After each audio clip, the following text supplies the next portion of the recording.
Welcome to a chapter a day. Most people spend their entire lives chasing things they believe will finally make them happy.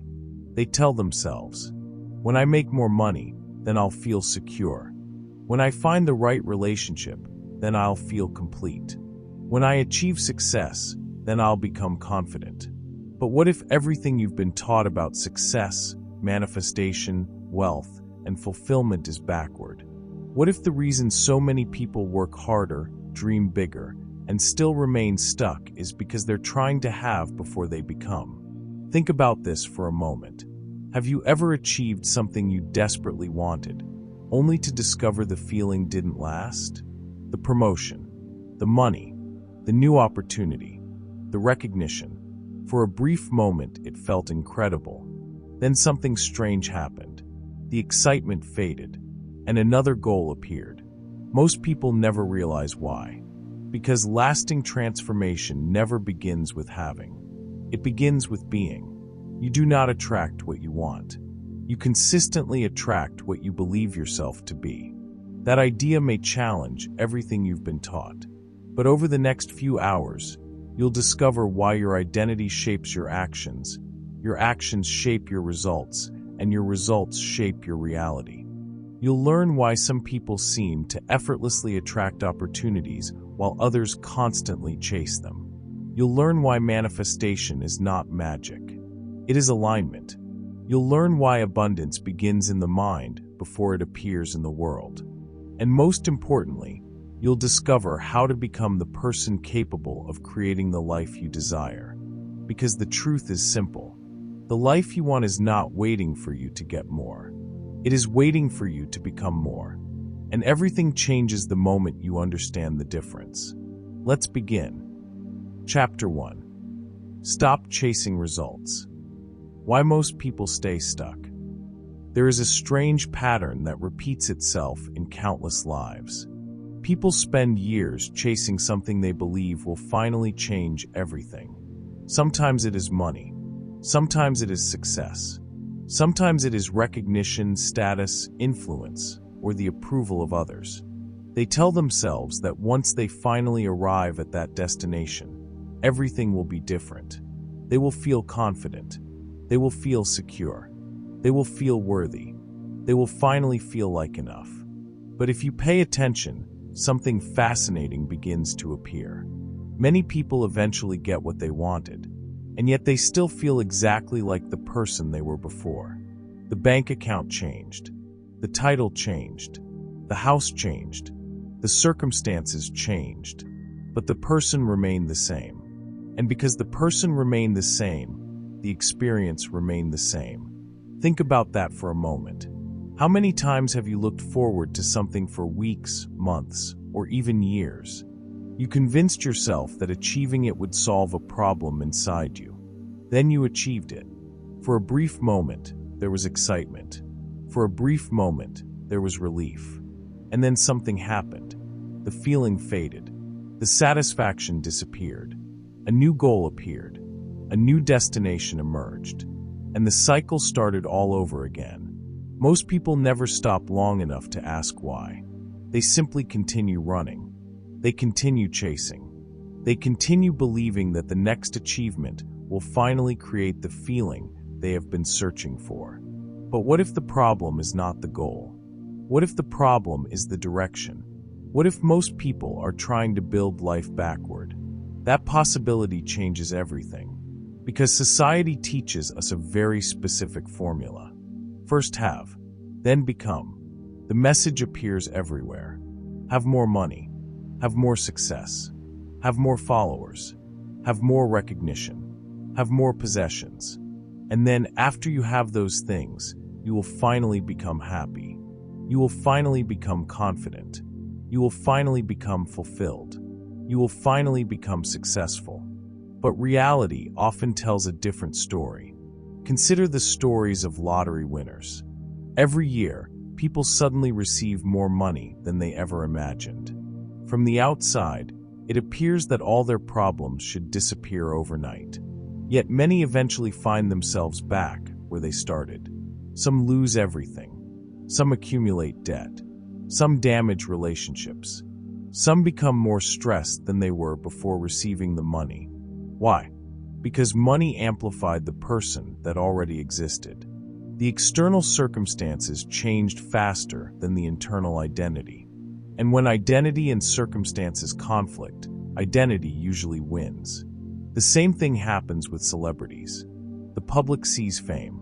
The public sees wealth. The public sees achievement. But behind the scenes, many struggle with anxiety, addiction, loneliness, or self-doubt. Why? Because external success cannot automatically create internal peace. One is an outcome. The other is an identity. And outcomes cannot permanently fix identity problems. The same pattern appears in business. An entrepreneur builds a successful company. Revenue grows. Opportunities multiply. Influence expands. But if the individual never developed discipline, emotional control, leadership skills, or self-awareness, success often becomes difficult to sustain. The larger the opportunity becomes, the more visible the weaknesses become. There is a lesson hidden inside every one of these stories. A lesson most people overlook. What you acquire before you become, you eventually lose. Let that settle in your mind. What you acquire before you become, you eventually lose. Not because life is unfair. Not because success is dangerous. But because every level of life requires a matching level of identity. A person who has not learned responsibility struggles to maintain abundance. A person who has not learned discipline struggles to maintain achievement. A person who has not learned self-worth struggles to maintain healthy relationships. The problem is rarely the thing itself. The problem is the gap between what was acquired and who acquired it. Now here is something even more important. Many people spend their lives trapped inside what psychologists sometimes call arrival thinking. It sounds like this. I'll be happy when. I'll relax when. I'll feel successful when. I'll finally enjoy life when. When the promotion arrives. When the relationship arrives. When the business grows. When the money appears. The mind creates a future condition for happiness. And because happiness is always placed in the future, it is never experienced in the present. Think about how powerful that pattern becomes over time. The goal changes. The circumstances change. But the mental habit remains the same. A person who says, "I'll be happy when I make $50,000, often says the same thing at $100,000, then at $200,000, then at $500,000. The destination changes. The psychology does not. The mind becomes trained to postpone fulfillment. It becomes addicted to chasing. And eventually, chasing becomes an identity. You may not have noticed this before. Many people are not actually pursuing their dreams. They are pursuing the feeling they believe those dreams will create. That is an important distinction. The goal is rarely the goal. The feeling is the goal. The money represents freedom. The relationship represents connection. The achievement represents significance. The recognition represents worthiness. The object is rarely what people truly want. The emotional experience behind the object is what they seek. But here is the challenge. If you cannot create those emotional states internally, no external achievement can permanently provide them. This is where everything begins to change. Because the most successful people in every area of life eventually discover a different sequence. Not have, do, be. Not have, then become. But be, do, have. First, become the person. Then take the actions that person would take. Then experience the results that naturally follow. This is the sequence that creates sustainable transformation. It begins with identity. It begins with self-concept. It begins with who you believe yourself to be. Because every action you take is connected to identity. People do not consistently act against who they believe they are. A person who sees themselves as healthy naturally makes healthier choices. A person who sees themselves as disciplined naturally acts with greater consistency. A person who sees themselves as capable naturally pursues opportunities others avoid. Identity drives behavior. Behavior drives outcomes. Outcomes reinforce identity. And the cycle continues. The problem is that most people try to change the outcome while ignoring the identity. They focus on the leaves while neglecting the roots. But life always grows from the roots. A weak root system creates weak results. A strong root system creates strong results. Everything visible is connected to something invisible. Everything external is connected to something internal. The question is not simply what do you want? The deeper question is, who would you need to become to naturally create what you want? Pause for a moment and think about that. Not what do you want to have? Not what do you want to achieve? Who would you need to become? Would you need greater discipline? Greater courage? Greater consistency? Greater self-belief? Greater patience? Greater emotional control? Because that person already contains the seeds of the future you desire. And that realization changes the entire manifestation process. Manifestation is not primarily about attracting things. Manifestation is about becoming someone. The external world eventually reflects the internal transformation. The visible follows the invisible. The result follows the identity. The outcome follows the person. And this is why so many people stay stuck. They spend years attempting to change circumstances while refusing to change themselves. They focus on having. But transformation begins with being. Remember this phrase because it will guide everything that follows. What you acquire before you become, you eventually lose. The goal is not simply to obtain more. The goal is to become more. Because when you become more, your actions change. When your actions change, your results change. And when your results change, your life changes. That is the true sequence. That is the real foundation of manifestation. That is the beginning of sustainable success. But this raises an even deeper question. If becoming matters more than having, if identity shapes action, if transformation starts from within, then where does identity come from in the first place? And what if your current identity is silently shaping your reality every single day without your awareness? That is exactly what we will explore next. Because before you can change your life, you must understand the hidden force that has been creating it all along. Chapter 2. Your identity is the real manifestation. You attract who you believe you are. There is a question that most people never ask themselves. Not because it is difficult, but because the answer has the power to change everything. The question is this: who do you believe you are? Not who you hope to become. Not who you pretend to be around others. Not who you were 10 years ago. Who do you truly believe you are right now? Because whether you realize it or not, the answer to that question influences nearly every experience you have. It influences the opportunities you pursue. It influences the opportunities you avoid. It influences how you speak, how you think, how you react, how you earn, how you love, how you lead, how you grow. Most people spend their lives focused on changing their circumstances. Very few spend time examining the identity that continuously creates those circumstances. And yet identity is often the invisible force behind everything. Think about this for a moment. Two people can be presented with the exact same opportunity, the same job opening, the same business idea, the same investment, the same relationship, the same chance to improve their life. One person immediately becomes excited. They see possibility. They see potential. They see growth. The other person immediately feels fear. They see risk. They see uncertainty. They see reasons it probably will not work. The opportunity was identical. The response was completely different. Why? Because opportunities do not determine outcomes.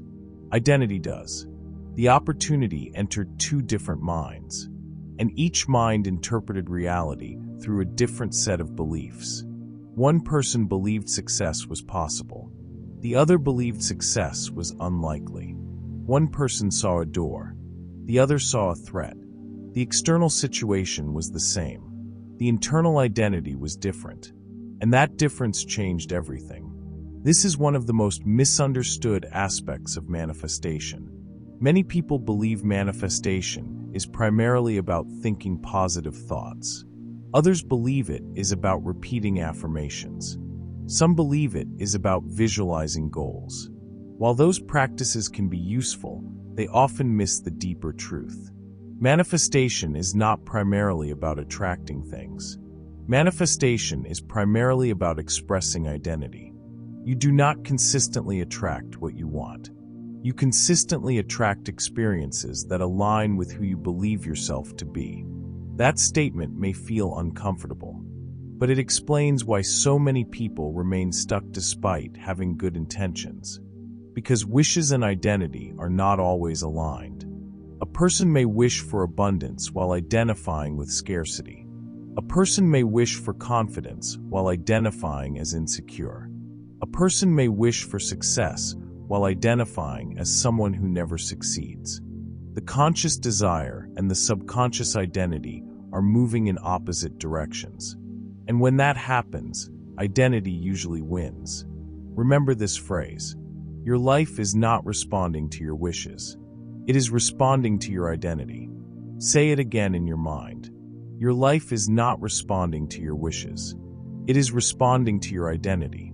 That single realization explains more than most people realize. Because identity operates beneath awareness. Most people are not consciously choosing their identity every day. Instead, they are living from a collection of beliefs formed over many years. Some were learned from parents. Some were learned from teachers. Some were learned from culture. Some were learned from painful experiences. Some were learned from repeated failures. Eventually, those experiences formed conclusions, and those conclusions became beliefs. The beliefs became identity, and identity became reality. You may have noticed something strange in your own life. Sometimes people continue producing the same outcomes even after their circumstances change. A person receives a raise but still feels financially insecure. A person enters a healthy relationship but still fears abandonment. A person achieves success but still feels like a failure. Why? Because the external world changed faster than the internal story. The identity remained the same. An identity always seeks evidence to confirm itself. This is where the subconscious mind becomes incredibly important. Most people imagine that their decisions are logical, but much of human behavior is automatic. Your subconscious mind constantly filters information. It determines what you notice, what you ignore, what you pursue, what you avoid. It acts like an invisible operating system running beneath conscious awareness. If your subconscious identity says, "I am capable," you tend to notice opportunities. You tend to recover from setbacks. You tend to take action. If your subconscious identity says, "I am not enough," you tend to notice obstacles. You tend to expect rejection. You tend to avoid risk. The world may be presenting both opportunities and obstacles, but identity determines which one receives your attention. Think about that. Your reality is not simply what exists. Your reality is what your identity allows you to see. This leads to an important realization. Many people believe they need more confidence before taking action. But confidence is often the result of identity. A person who sees themselves as capable naturally acts differently. Not because they know more, not because they have better circumstances, but because their identity gives them permission to move. Identity influences risk tolerance. Identity influences resilience. Identity influences persistence. Identity influences possibility. In many ways, identity creates the boundaries of what feels achievable. Now here is where things become even more interesting. Most people assume life happens to them. But what if life is also responding to them? Not in a mystical sense, not in a magical sense, but through a principle that appears throughout human experience. The mirror principle. The mirror principle suggests that life often reflects the assumptions we consistently hold about ourselves. If someone believes they are unworthy, they often tolerate situations that reinforce that belief. If someone believes they are capable, they often create behaviors that reinforce that belief. The external reflection changes according to the internal assumption. Imagine standing in front of a mirror. You would never expect the reflection to smile first. You smile first. Then the reflection responds. The same principle often appears in life. People wait for the world to validate them. Then they will feel confident. People wait for success to arrive. Then they will believe in themselves. People wait for abundance. Then they will feel abundant. But the mirror principle suggests the opposite. The internal shift comes first. The external reflection follows. This is why two people can experience the same setback and create completely different futures. One sees failure as proof they should quit. The other sees failure as proof they are learning. The event was identical. The identity created the meaning. The meaning created the response. The response created the outcome. And the outcome reinforced the identity. This cycle repeats every day in ways most people never notice. Here is something strange about how the mind works. It would rather be consistent than correct. If someone believes they are unlucky, the mind searches for evidence. If someone believes they are capable, the mind searches for evidence. In both cases, reality gets filtered through identity. This is why changing circumstances alone rarely creates transformation. Because circumstances are temporary. Identity is foundational. And until the foundation changes, the structure built on top of it tends to remain the same. Pause for a moment and think about your own life. What beliefs do you carry about yourself? Do you believe you are capable? Do you believe you are worthy? Do you believe abundance is available to you? Do you believe success belongs to people like you? Or do you carry limitations that have quietly become part of your identity? Many people spend years trying to change their lives without questioning the identity driving their lives. Yet that identity may be the very thing shaping everything they experience. This is the psychological plot twist most people never consider. The problem may not be what you're attracting. The problem may be who you believe you are. Let that sink in. Because if that statement is true, then changing your circumstances is not enough.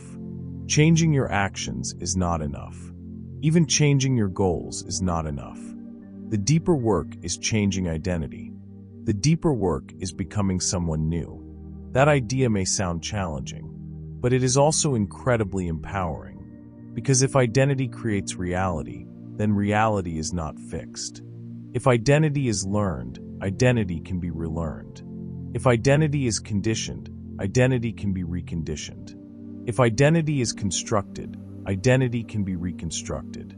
And that realization opens a door that many people never knew existed. You are not limited to the identity you inherited. You are not limited to the identity created by your past. You are not limited to the identity shaped by previous failures.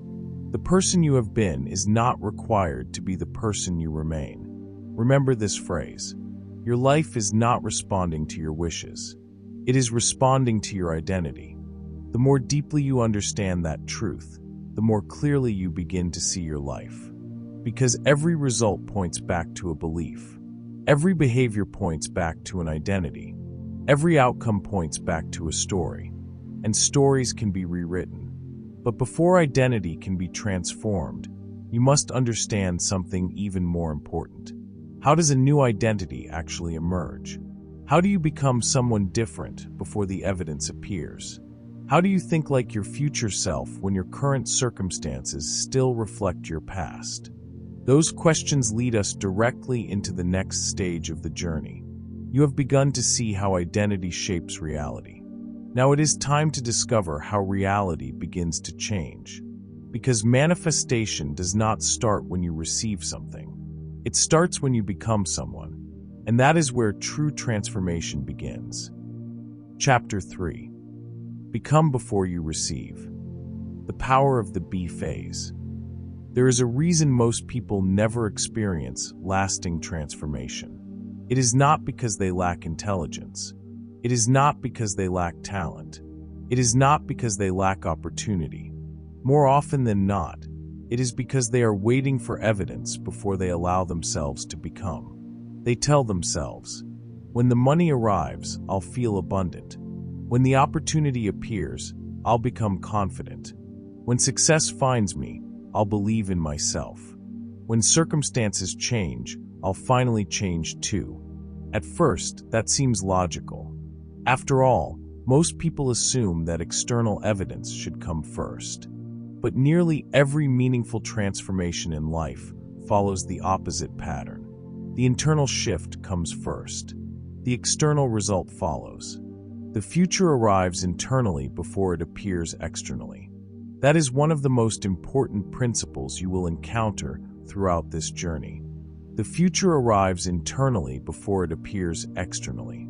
If you study high performers in any field, you begin to notice something remarkable. Long before their success became visible to others, it had already become real to them. Long before the business succeeded. Long before the audience appeared. Long before the championship was won. Long before the book was published. Long before the breakthrough happened. Something changed inside. A new identity emerged.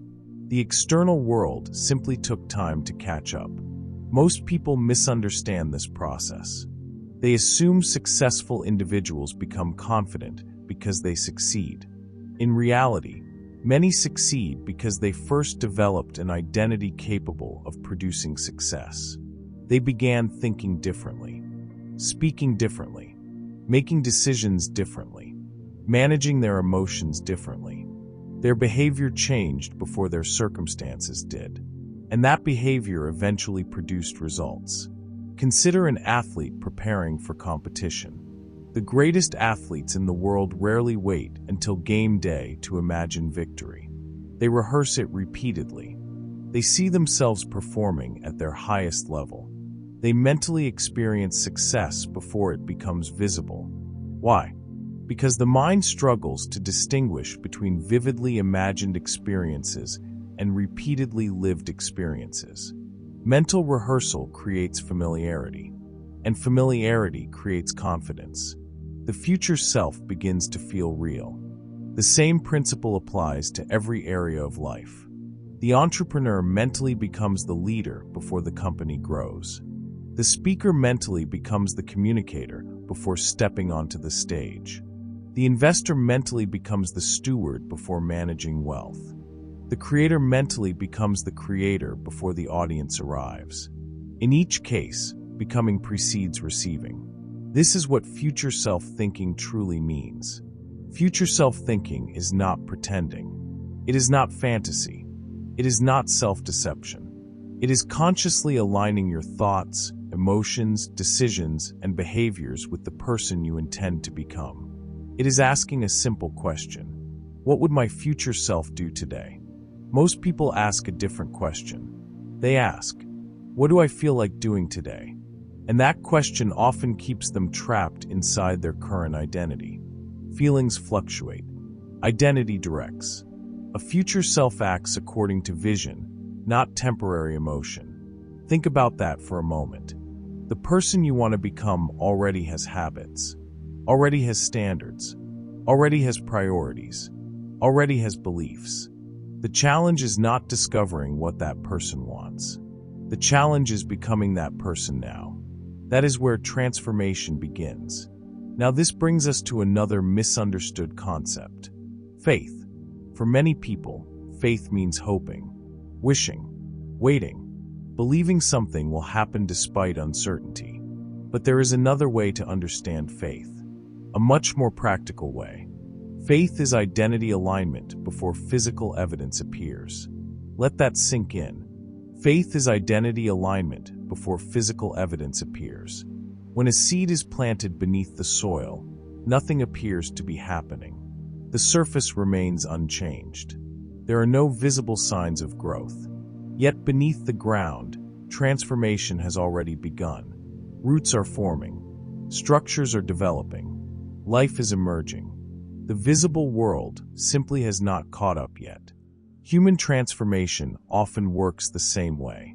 Many people abandon growth because they do not see immediate evidence. They begin a new habit. Nothing changes. They start improving their mindset. Nothing changes.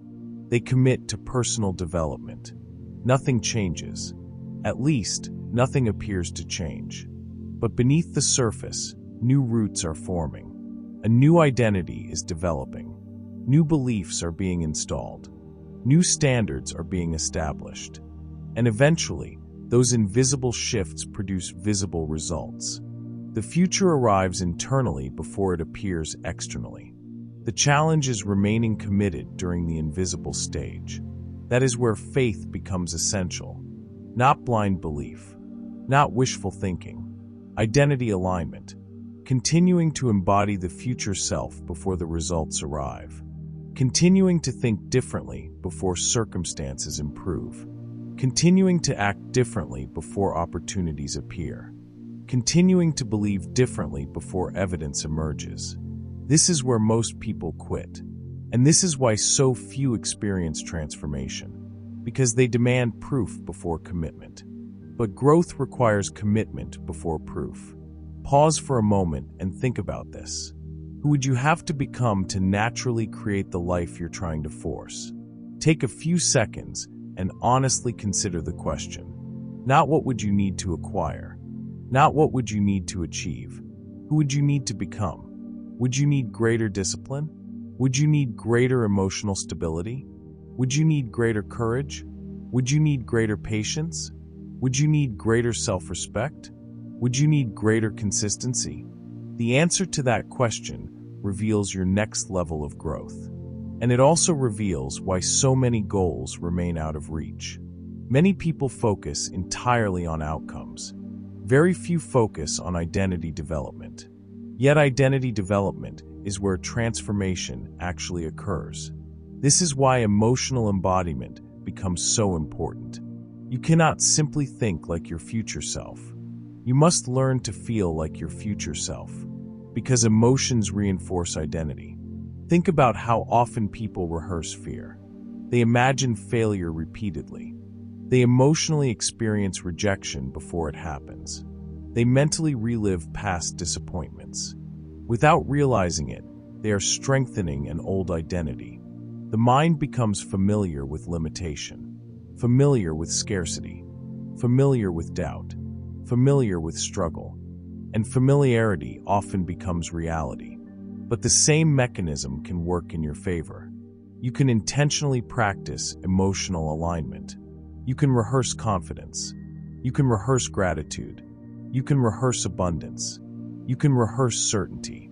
Not because you are pretending, but because you are training. Just as an athlete trains muscles, you can train identity. Every day becomes an opportunity to strengthen the future self. Every decision becomes a vote for the person you are becoming. Every action becomes evidence. Every habit becomes reinforcement. Every thought becomes construction. Little by little, the future self stops feeling imaginary. It starts feeling natural. And that is when real change accelerates. Because once an identity feels natural, behavior follows effortlessly. The disciplined person no longer forces discipline. The confident person no longer forces confidence. The healthy person no longer forces healthy choices. The behaviors become expressions of identity. That is the true power of the be phase. It changes action at the source. Now here is something many people never realize. The life you desire is not created in a single dramatic moment. It is created through thousands of small acts of alignment. One choice at a time. One thought at a time. One habit at a time. One decision at a time.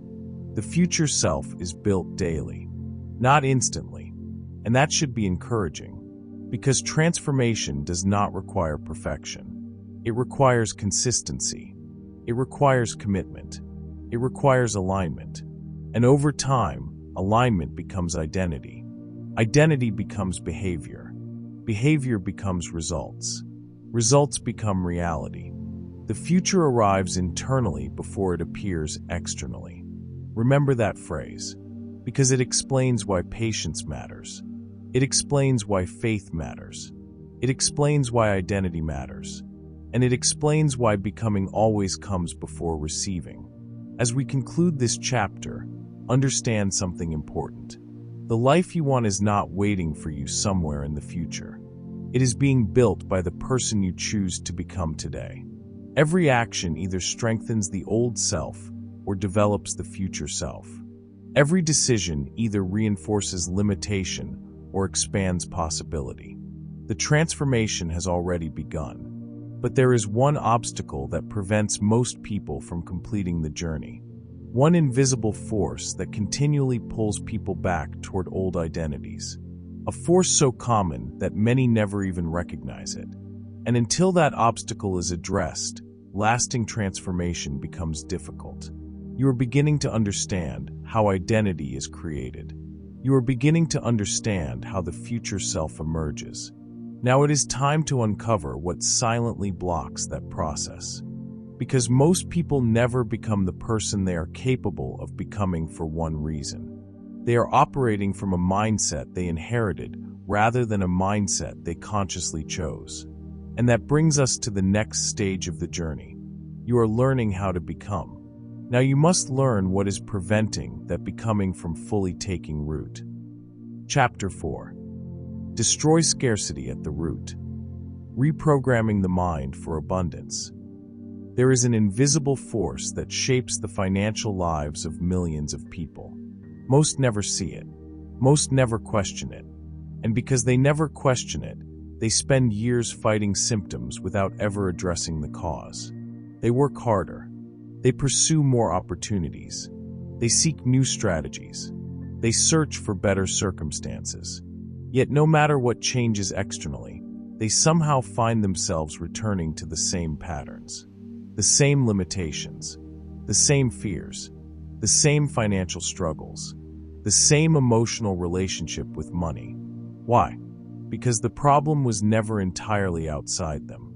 The problem was hidden beneath the surface, inside their conditioning, inside their beliefs, inside their identity. If Chapter 3 taught us that transformation begins with becoming, then this chapter reveals one of the greatest obstacles to becoming. Scarcity. Not a lack of money. Not a lack of opportunity. Not a lack of resources. A scarcity mindset. Because before abundance becomes a reality, it must first become a consciousness. Abundance is first an internal experience. Let that phrase settle into your mind. Abundance is first an internal experience. Many people assume their relationship with money began when they earned their first paycheck. But the truth is far deeper than that. Your relationship with money likely began long before you ever earned a dollar. It began during childhood. It began through observation. It began through conversations. It began through experiences. It began through the stories you heard repeatedly. Think back for a moment. What messages did you hear about money growing up? Perhaps you heard, money doesn't grow on trees. We can't afford that. Rich people are greedy. People like us never get ahead.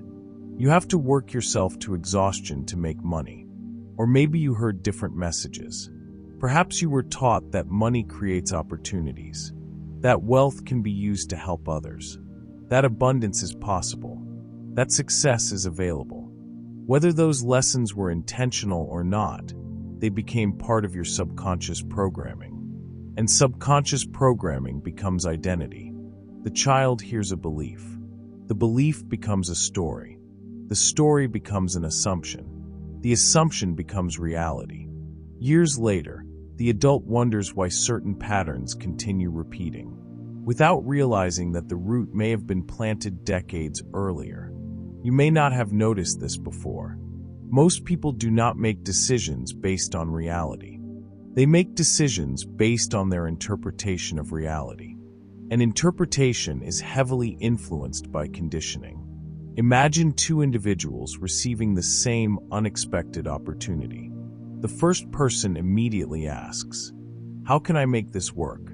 The second person immediately asks, what if I fail? The opportunity is identical.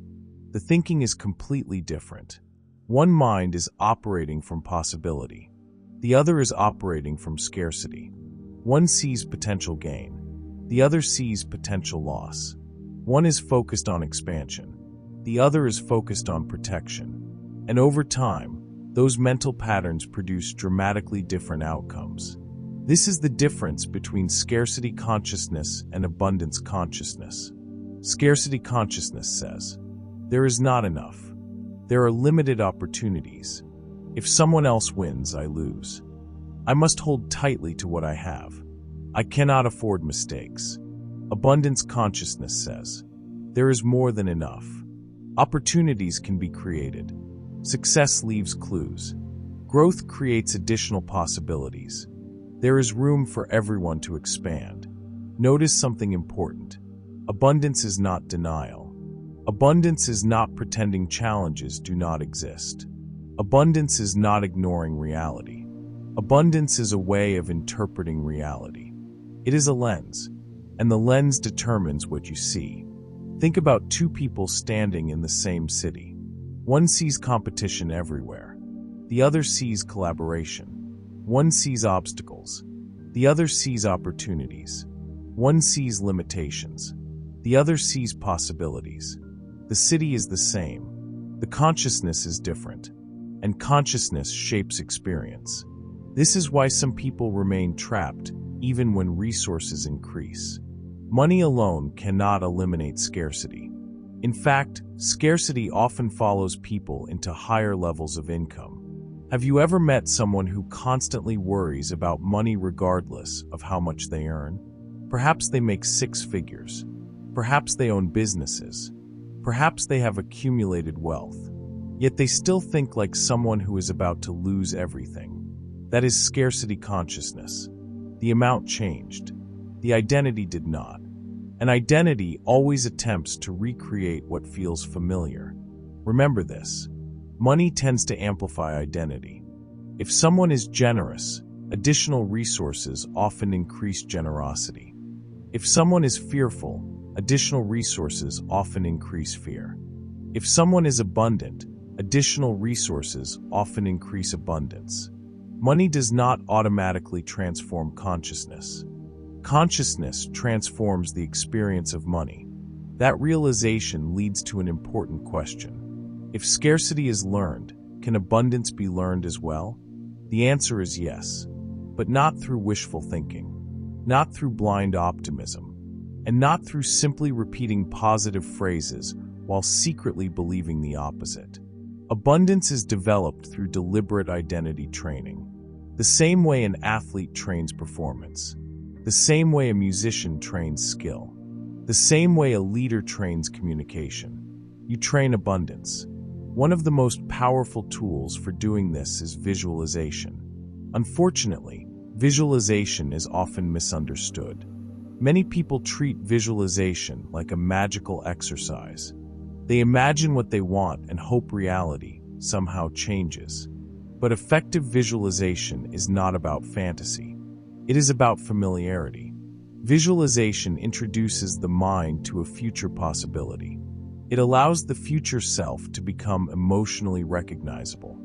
When you repeatedly imagine yourself acting confidently, thinking abundantly, and responding powerfully, you begin creating familiarity with that identity. And familiarity reduces resistance. The future self no longer feels foreign. It begins to feel normal. Now pair that with affirmations. Not empty statements. Not words repeated without conviction, but intentional reminders designed to challenge old assumptions. An affirmation is not primarily about convincing yourself. It is about interrupting automatic thinking. Every time an old belief appears, a new belief is introduced. Over time, repetition creates reinforcement, and reinforcement creates identity shifts. Then comes emotional rehearsal. Perhaps the most overlooked practice of all, because many people visualize outcomes without practicing emotions. They imagine success. but they never practice gratitude. They imagine abundance, but they never practice trust. They imagine achievement, but they never practice confidence. Yet emotions are what strengthen identity. The emotional experience teaches the nervous system what is normal. Think about that. If scarcity has been emotionally rehearsed for years, abundance must also be rehearsed.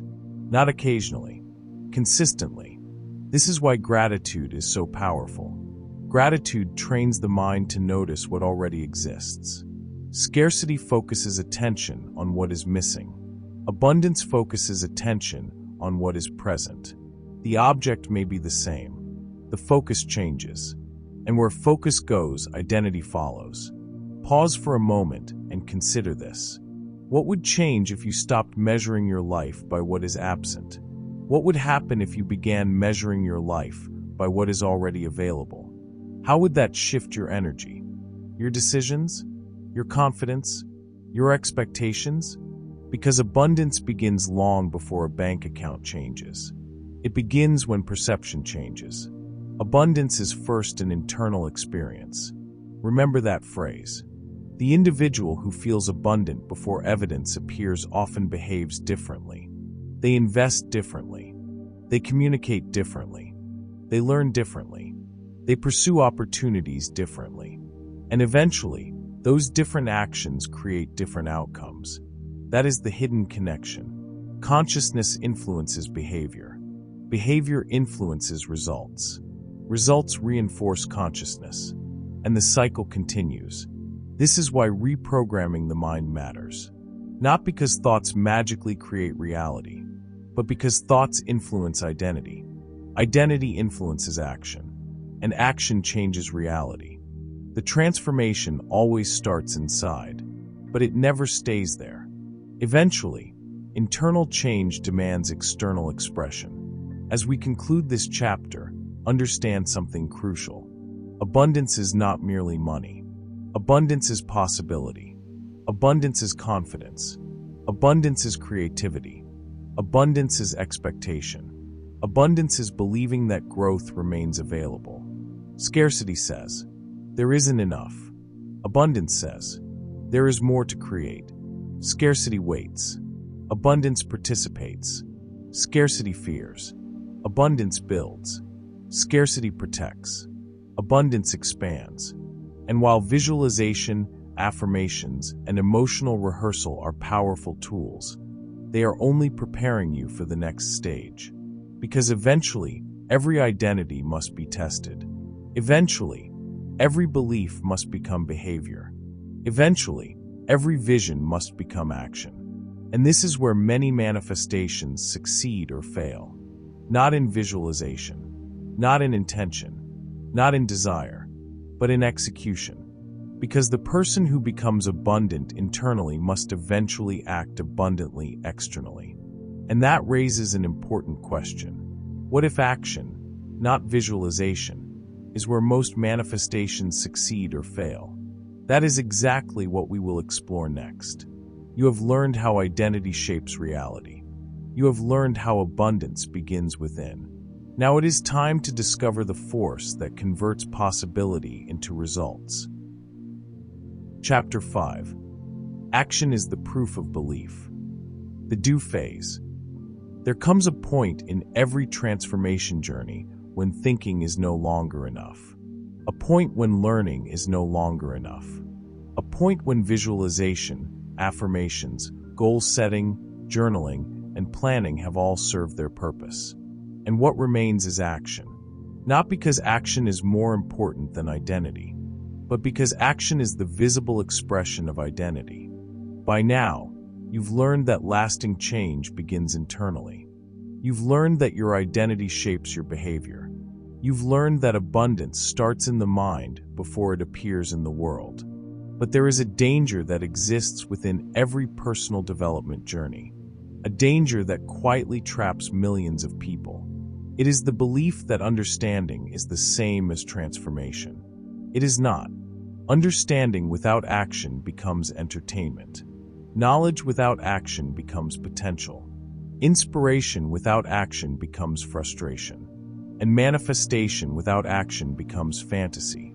That is the core lesson of this chapter. Manifestation without action becomes fantasy. Think about how many people spend years preparing for a life they never actually begin. They read books, attend seminars, watch videos, take notes, create plans, set goals, visualize success. Yet nothing changes. Not because the information was wrong, but because information alone does not create results. Information must become behavior. Behavior must become repetition. And repetition must become reality. This is where the do phase begins. The bridge between becoming and having. The bridge between vision and manifestation. The bridge between identity and results. Without that bridge, the dream remains a dream. Now this raises an important question. If action is so important, why do so many people avoid it? The answer is more revealing than most realize. Because action exposes belief. Action reveals belief. Remember that phrase. Action reveals belief. You can listen to someone's words. You can read their goals. You can hear their intentions. But if you truly want to understand what they believe, watch what they consistently do. Actions reveal convictions. Actions reveal priorities. Actions reveal identity. Consider someone who says they want financial freedom. They talk about it constantly. They dream about it. They visualize it. Yet they never study investing, never improve their skills, never create additional income streams, never take calculated risks. The goal sounds real, but the behavior tells another story. Action reveals belief. Or think about someone who says they want better health. They imagine themselves becoming stronger. They speak about their future. Yet they consistently avoid the habits required to create that future. Again, action reveals belief. Not because they lack desire, but because behavior exposes the identity operating beneath the desire. This is where many people encounter an uncomfortable truth. Sometimes what we say we want and what we believe we deserve are completely different things. And when those two things conflict, behavior often follows belief rather than desire. This brings us to one of the biggest obstacles in personal growth: fear. Fear is often misunderstood. Most people assume fear means weakness, but fear frequently points toward an identity conflict. Imagine someone who dreams of starting a business. Every part of them wants success. Yet every time an opportunity appears, hesitation follows. Procrastination follows. Excuses follow. Why? Because part of their identity still sees them as someone who is not ready, someone who is not qualified, someone who might fail. The conscious mind wants growth. The subconscious identity wants safety. And whenever those forces collide, tension appears. That tension is often experienced as fear. The fear is not always about the opportunity.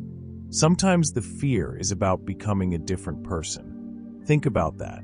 Success often requires change. Growth requires change. Responsibility requires change. Visibility requires change. And change challenges identity. The old self begins to resist, not because it hates growth, but because it prefers familiarity. This is why fear often appears right before expansion. The next obstacle looks different, but operates in a similar way. Procrastination. Most people believe procrastination is a time management problem.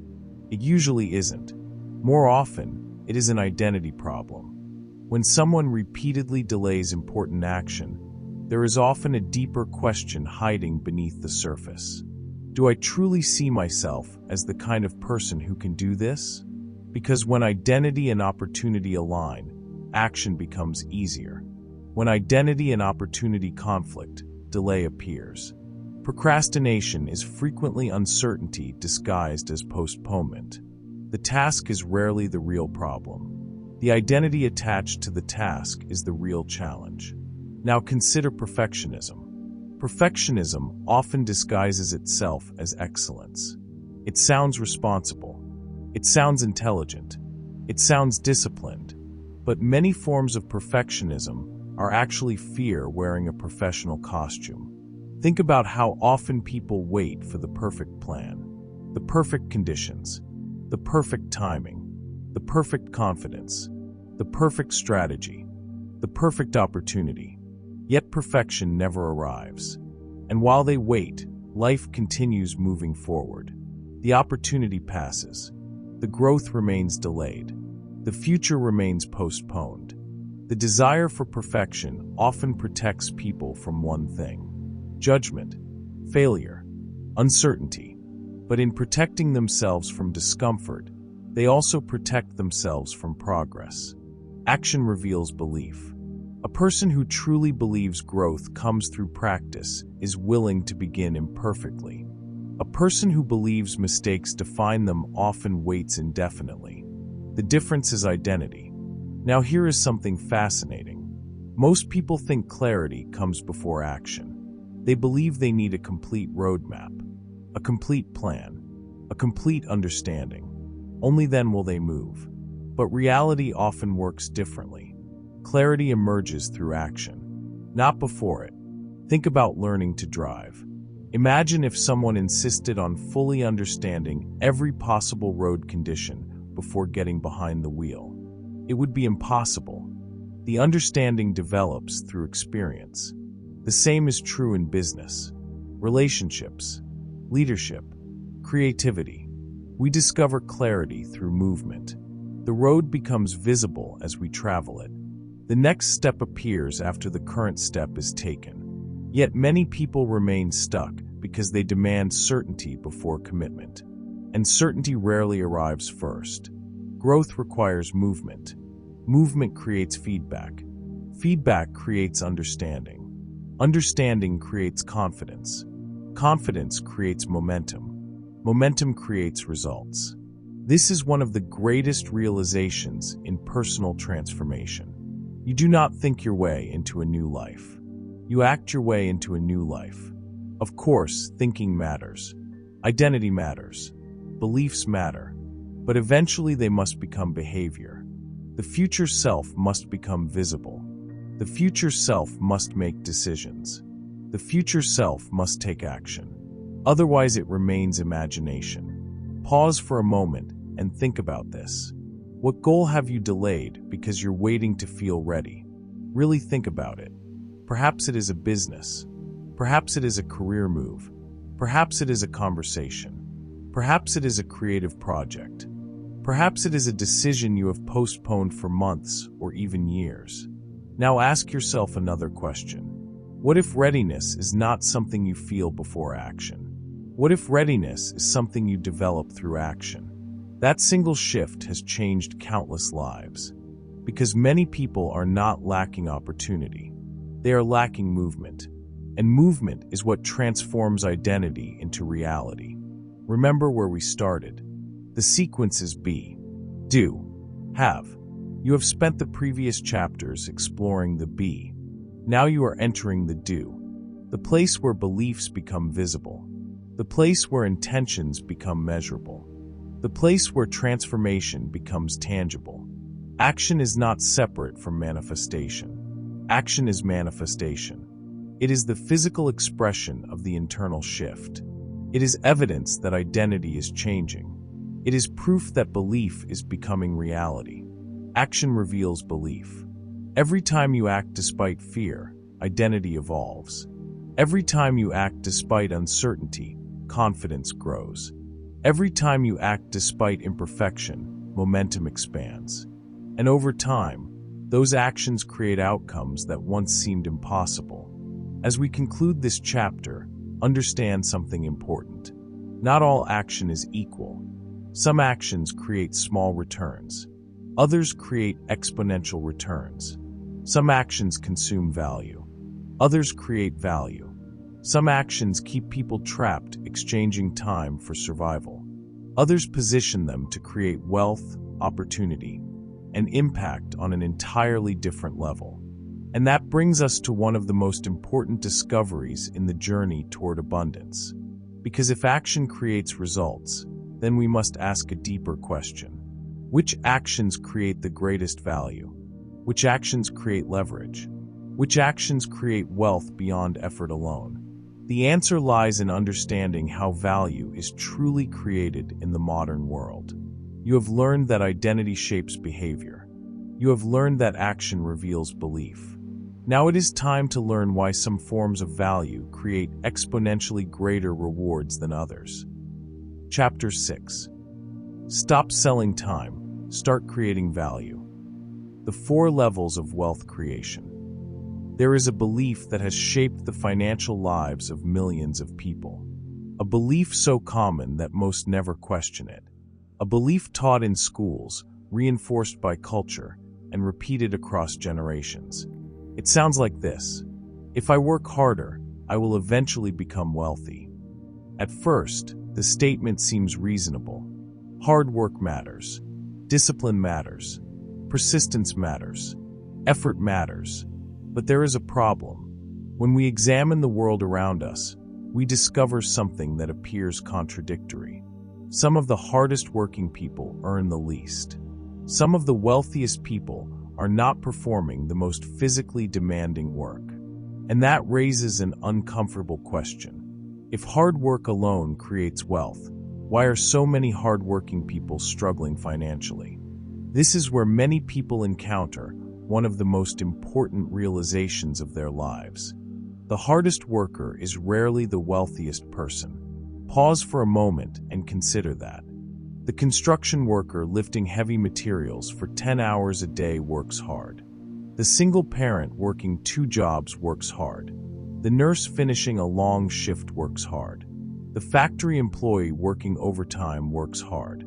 Yet many of these individuals are not among the highest earners in society. Meanwhile, someone may spend an afternoon developing an idea, writing a proposal, recording a presentation, creating a product, or building a system that generates far greater financial rewards. Why? Because wealth does not flow primarily toward effort. Wealth flows toward value. That distinction changes everything. Income follows value. Remember that phrase. Income follows value. The marketplace does not simply reward how hard you work. It rewards the value your work creates for others. And once you understand that principle, you begin seeing the world differently. You stop asking, how can I work harder? And start asking, how can I create more value? That question marks the beginning of a completely different relationship with wealth. Now let's explore the 4 levels of wealth creation. These levels are not rigid categories. They are ways of understanding how value expands. Each level builds upon the previous one, and each level generally creates greater leverage. The first level is labor. Labor is the exchange of physical effort for compensation. Most people begin here. You perform a task. You receive payment. The value is connected directly to your time and effort. There is nothing wrong with labor. Labor builds discipline. Labor develops skills. Labor teaches responsibility. But labor has a limitation. There are only so many hours in a day. When income depends entirely on your physical presence, growth becomes restricted by time. You can work harder. You can work longer. But eventually you encounter a ceiling. The second level is management. At this level, value expands because you begin coordinating the efforts of other people. Instead of producing everything yourself, you help organize systems, teams, and resources. Now your influence extends beyond your individual effort. A manager creates value by improving efficiency, by reducing confusion, by increasing productivity, by helping people work together effectively. Notice what happened. The focus shifted from effort alone to organization. And organization creates leverage. The third level is communication. This is where many people begin experiencing dramatic increases in value creation. Why? Because communication shapes decisions. Communication influences behavior. Communication transfers ideas. A skilled communicator can inspire a team, teach a concept, sell a product, build trust, create partnerships, develop audiences, launch movements. The same message delivered poorly may create little impact.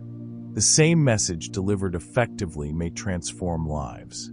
Think about teachers, speakers, authors, marketers, consultants, leaders. Many create extraordinary value because they help ideas move from one mind to another. Communication multiplies influence, and influence often multiplies value. But there is a fourth level, a level that changes everything: imagination. This is where value creation reaches its highest expression. Imagination is the ability to create something that did not previously exist. A new idea, a new solution, a new product, a new system, a new process, a new opportunity. Every innovation began in someone's imagination. Every company began as an idea. Every invention began as a possibility. Every breakthrough began as a thought. The world changes because someone imagines something different. And when imagination solves meaningful problems, enormous value can be created. Think about that. The smartphone existed in someone's imagination before it existed in your pocket. A successful business existed in someone's imagination before it served customers. A best-selling book existed in someone's imagination before it reached readers. Imagination creates possibility. Possibility creates value. Value creates wealth. Income follows value. This is why creativity often outperforms effort alone. Not because effort is unimportant, but because creativity can influence thousands, millions, or even billions of people simultaneously. One useful idea may create more value than years of repetitive labor. One innovation may solve problems for generations. One system may continue producing results long after it is created. This is the power of leverage. Now here is where many people experience a major shift in perspective. Most individuals are trained primarily as consumers. From an early age, we learn how to buy, how to spend, how to consume, how to use products created by others. There is nothing inherently wrong with consuming. Everyone consumes. The problem occurs when consumption becomes the primary way of thinking. Consumers ask, "What can I get?" Creators ask, "What can I create?" Consumers focus on acquiring value. Creators focus on producing value. Consumers look for entertainment. Creators look for opportunities. Consumers often react to circumstances. Creators seek ways to influence circumstances. This difference may seem subtle, but over time, it creates dramatically different outcomes. Imagine two people entering the same bookstore. One looks for something to pass the time. The other looks for an idea that could improve their future. The same environment, different thinking. Or consider two people using the internet. One scrolls endlessly through content. The other studies problems that need solving. One consumes. The other creates. And eventually those different patterns produce different realities. You may not have noticed this before. Many successful people spend far more time asking questions than seeking comfort. They constantly ask, "What problem can I solve? What value can I provide? What skill can I develop? What opportunity am I missing?" These questions direct attention toward creation. And creation is where wealth originates. Because wealth is rarely a reward for wanting more. Wealth is often a reward for contributing more. That realization changes everything. The individual focused entirely on receiving often struggles. The individual focused on creating becomes increasingly valuable. And as value increases, opportunities increase. Income follows value. Remember that phrase. Income follows value. The marketplace rewards usefulness. The marketplace rewards solutions. The marketplace rewards contribution. The more value you create, the greater your potential influence. The greater your influence, the greater your potential impact. Now here is an important clarification. Creating value does not always mean building a company. It does not always mean inventing technology. It does not always mean becoming famous. A teacher creates value. A coach creates value. A parent creates value. A leader creates value. An employee creates value. A creator creates value. The principle remains the same. Wealth flows toward value creation. The question is not whether you can create value. The question is whether you are intentionally increasing the value you create. Pause for a moment and consider this. What problem are you solving? What skill are you developing? What knowledge are you expanding? What contribution are you making? Because those answers often reveal the direction of your future. Every meaningful increase in value begins with growth.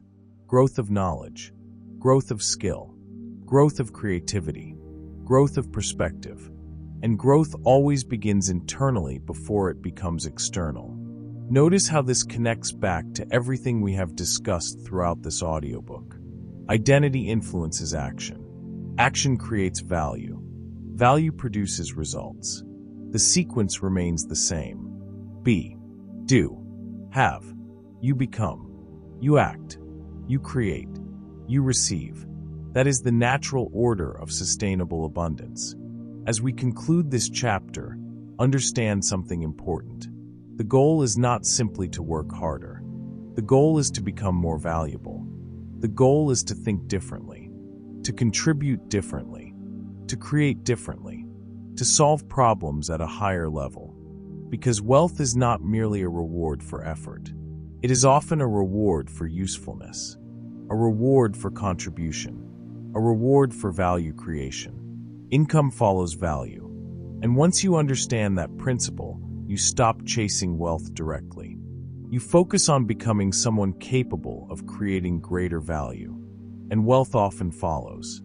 But there is another obstacle waiting beyond this realization. Because many people learn about value. Many people improve their skills. Many people increase their knowledge. And yet they still remain stuck. Why? Because they continue operating at the frequency of average. They lower their standards. They tolerate environments that weaken them. They surround themselves with people who reinforce limitation. And eventually, those influences shape their future. You have learned how wealth is created. Now it is time to learn how excellence is created. Because value alone is not enough. The environment surrounding that value matters too. And that brings us to the next stage of the journey. Chapter 7. Raise your standard or lower your future. The frequency of excellence. There is a question that quietly determines the direction of every life. Most people never ask it, yet the answer influences almost everything. The question is this: what are you willing to tolerate? At first, it seems like a simple question, but beneath the surface, it reveals something much deeper. Because what you tolerate eventually becomes what you accept. What you accept eventually becomes what you expect. And what you expect eventually becomes your reality. That is why standards matter. Not because they sound impressive. Not because they make you appear ambitious. But because standards shape destiny. Every future is built upon today's standards. Every result is connected to a standard. Every habit is connected to a standard. Every relationship is connected to a standard. Every level of success is connected to a standard. Your standards create your future. Remember that phrase. Your standards create your future. Most people believe their future is determined by goals. Goals matter, but goals are temporary. Standards are ongoing. A goal may inspire action for a season. A standard influences behavior every day. Think about someone who sets a goal to become healthy. That goal may create excitement. It may create motivation. It may create momentum. But if their standards remain unchanged, the old habits eventually return. The goal disappears. The standard remains. Now consider someone whose standard is health. Health is no longer an occasional objective. It becomes part of identity. Their decisions begin reflecting that standard consistently. The behavior becomes sustainable. This is why standards often outperform goals. Goals tell you where you want to go. Standards determine whether you stay there. The same principle applies to every area of life: financial success, relationships, business, leadership, personal growth. Standards create the foundation. Goals simply provide direction. You may not have noticed this before. Many people secretly lower their standards to match their current environment, instead of elevating their environment to support their future. And this creates one of the greatest barriers to growth, because environment is rarely neutral. Environment either reinforces expansion or reinforces limitation. Think about a seed planted in fertile soil. The seed contains potential. The seed contains possibility. The seed contains life. But the environment determines whether that potential develops. Human beings are no different. Potential requires the right environment. Growth requires the right environment.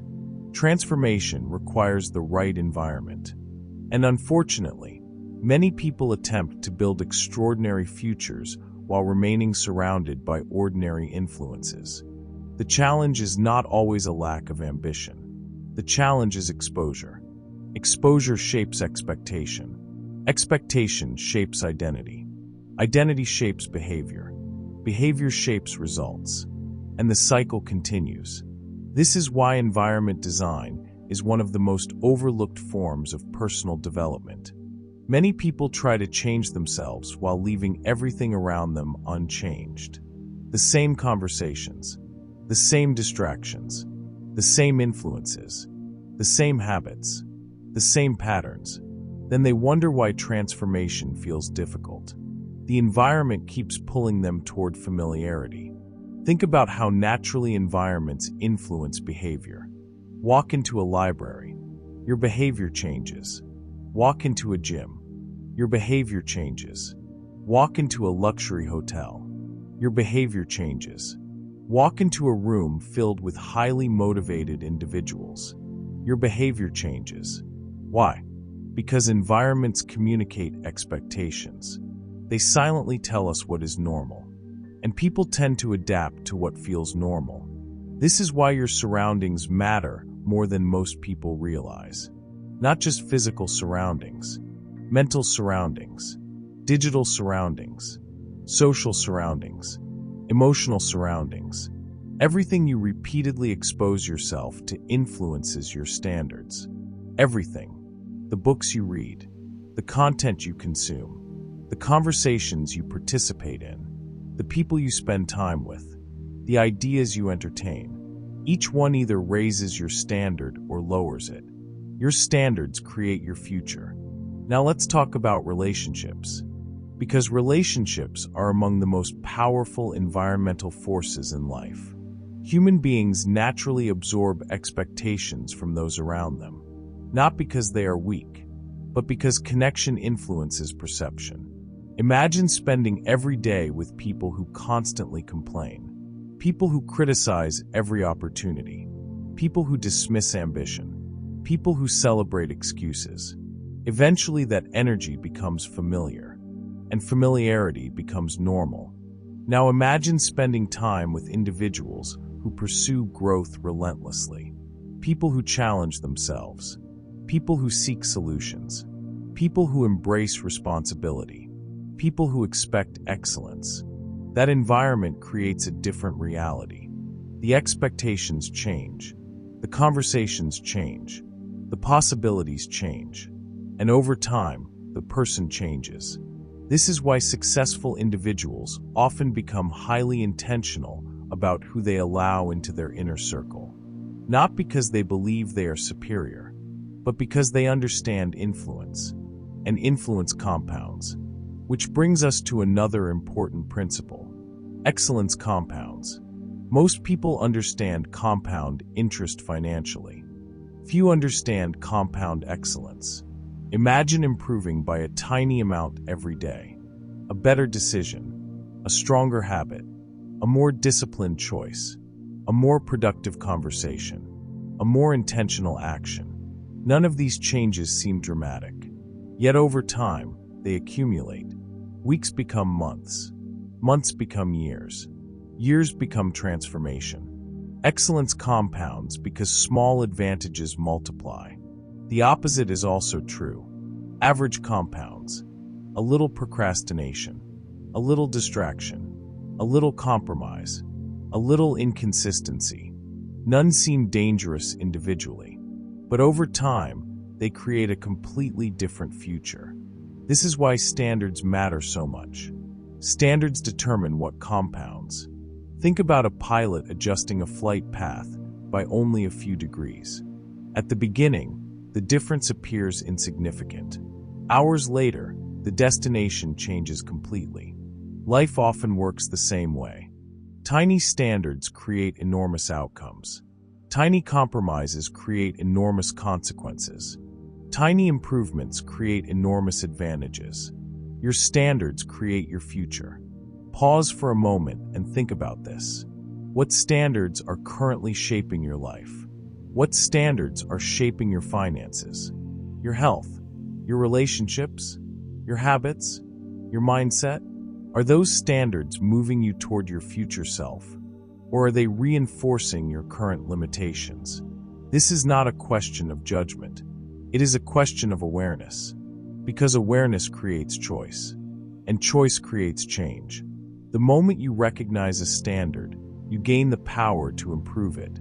Now here is something fascinating. Most people admire excellence. Few commit to excellence. Everyone wants exceptional results. Few want exceptional standards. Why? Because excellence often requires discomfort. Excellence requires saying no when comfort says yes. Excellence requires discipline when emotion says later. Excellence requires patience when the world demands immediate gratification. Excellence requires responsibility when excuses seem easier. And that is why excellence remains uncommon. Not because it is impossible, but because it is demanding. Yet the rewards are extraordinary. Excellence creates confidence. Excellence creates trust. Excellence creates opportunities. Excellence creates freedom. Over time, excellence becomes a reputation, and reputation becomes influence.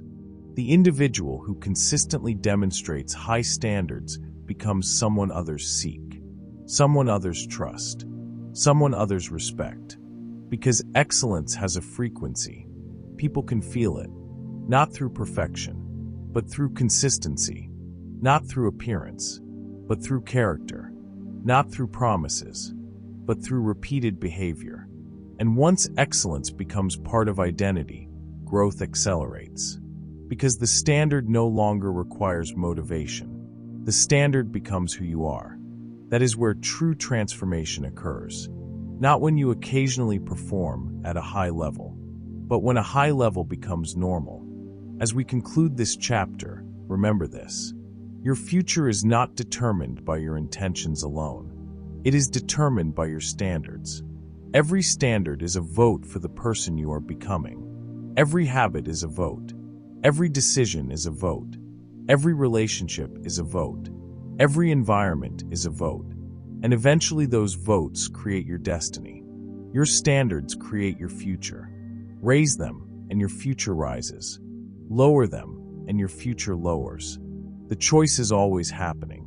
Every day, every hour, every decision. But this creates a fascinating question. If excellence creates freedom, if excellence creates confidence, if excellence creates opportunity, if excellence creates abundance, why do so many people still choose comfort? Why do people knowingly remain inside environments that limit them? Why do they continue tolerating situations that prevent growth? Why do they postpone change even when they understand the consequences? The answer reveals one of the most expensive forces in human life. A force more costly than failure, more costly than mistakes, more costly than risk. The cost of staying the same. You have learned how standards shape the future.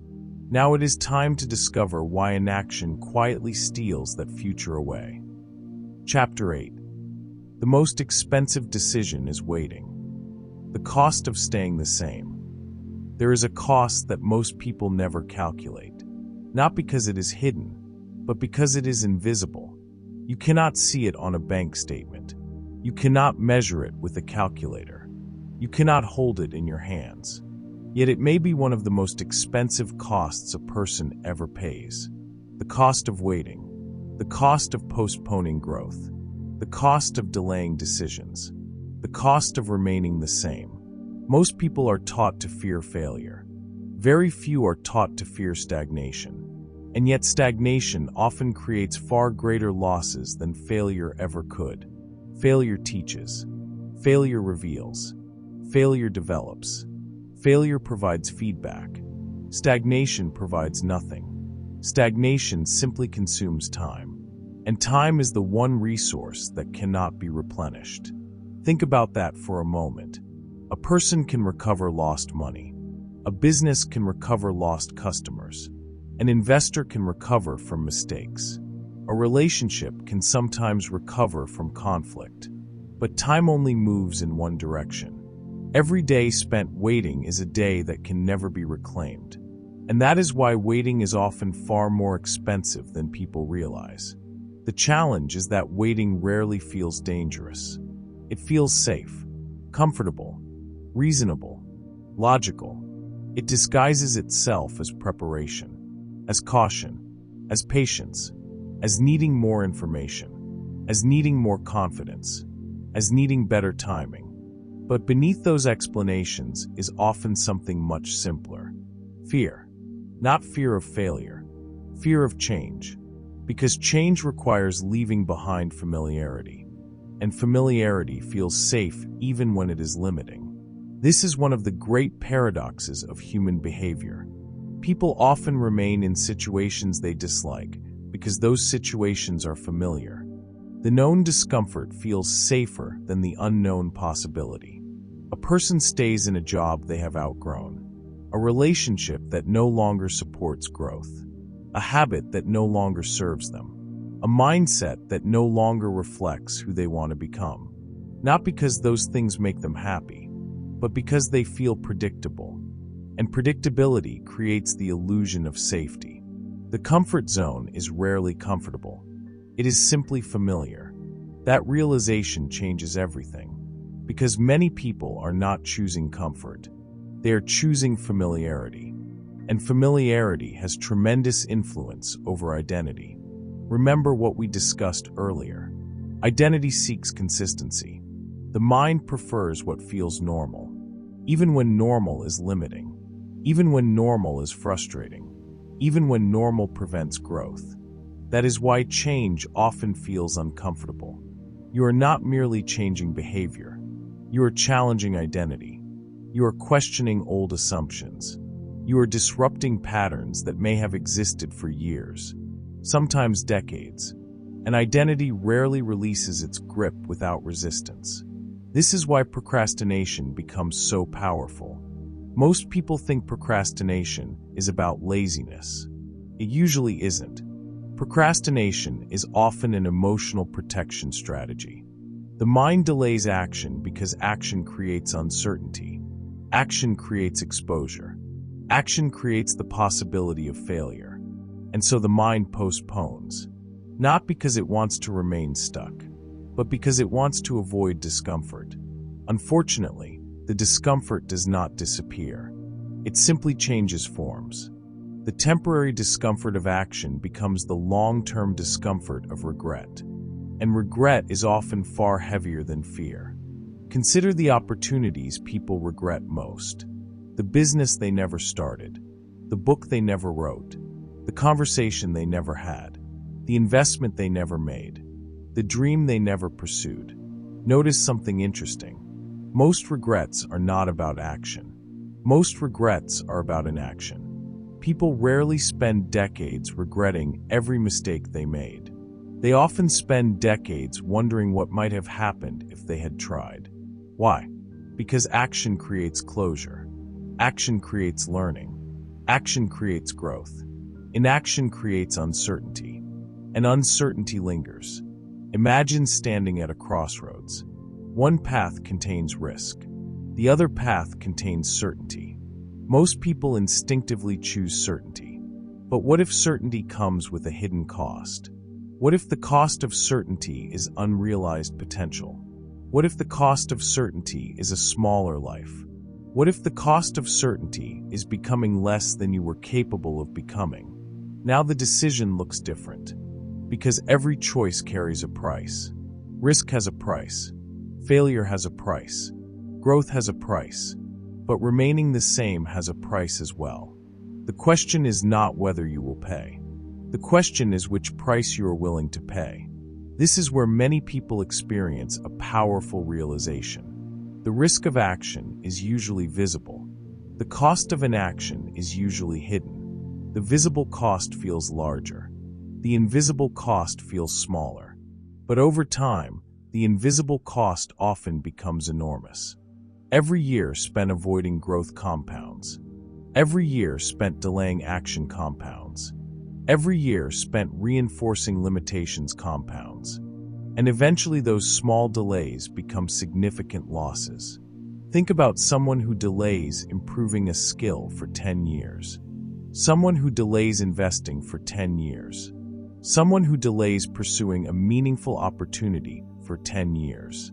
The delay itself becomes the cost. And that cost compounds. This is why inaction compounds faster than failure. Failure creates lessons. Inaction creates lost time. Failure creates experience. Inaction creates stagnation. Failure creates adaptation. Inaction creates repetition. One path moves forward. The other stands still.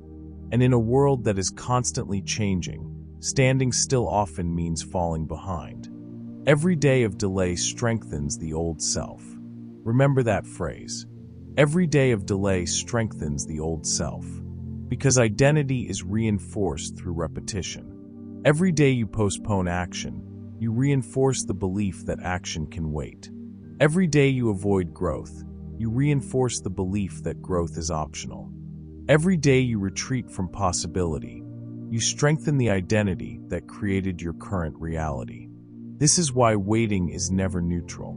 Waiting is a decision. Avoiding is a decision. Delaying is a decision. And decisions shape identity.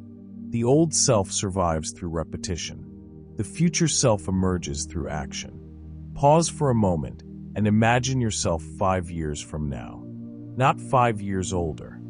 5 years further along the path you are currently walking. What happens if nothing changes? What happens if the habits remain the same? What happens if the thinking remains the same? What happens if the environment remains the same? What happens if the standards remain the same? What happens if the excuses remain the same? Picture it clearly. Not to create fear, but to create awareness. Because awareness creates urgency, and urgency creates movement. Now imagine something different. Imagine 5 years of intentional growth. 5 years of learning. 5 years of action. 5 years of alignment. 5 years of becoming. The difference between those two futures is not luck. It is not talent. It is not circumstance. It is daily decisions. Small decisions. Repeated consistently. That is how transformation occurs. One action at a time. One choice at a time. One identity shift at a time. This is why personal growth is never really about changing your future. It is about changing your present. Because the future is built from today's decisions. Not tomorrow's. Not next year's. Today's. Every day of delay strengthens the old self. Every day of action strengthens the future self. And eventually one of those identities wins. The question is which one you are feeding. Now here is something important. This chapter is not about creating panic. It is not about rushing blindly into every opportunity. It is not about reckless decisions. It is about recognizing the hidden cost of postponing necessary growth. It is about understanding that comfort often charges interest. The longer you remain where you are, the more difficult change can become. Not because change becomes impossible, but because habits become stronger, patterns become deeper, identities become more established. That is why today matters. Not someday. Today. The future self is not built later. The future self is built now. Every decision contributes. Every action contributes. Every standard contributes. Every habit contributes. This is the deeper lesson hidden beneath manifestation. Manifestation is not merely about attracting a future. It is about becoming someone capable of creating that future. And becoming always requires movement. As we conclude this chapter, remember this. You are always becoming someone. Even when you are waiting. Even when you are delaying. Even when you are avoiding. The question is whether that becoming is intentional. Because time is moving regardless. The future is arriving regardless. And every day is strengthening either the old self or the new self. Every day of delay strengthens the old self. Every day of growth strengthens the future self. Choose carefully, because the choice compounds. Now we arrive at a turning point. You have explored identity. You have explored belief. You have explored abundance. You have explored action. You have explored value. You have explored excellence. You have confronted the cost of waiting. And all of it leads to the final phase of manifestation.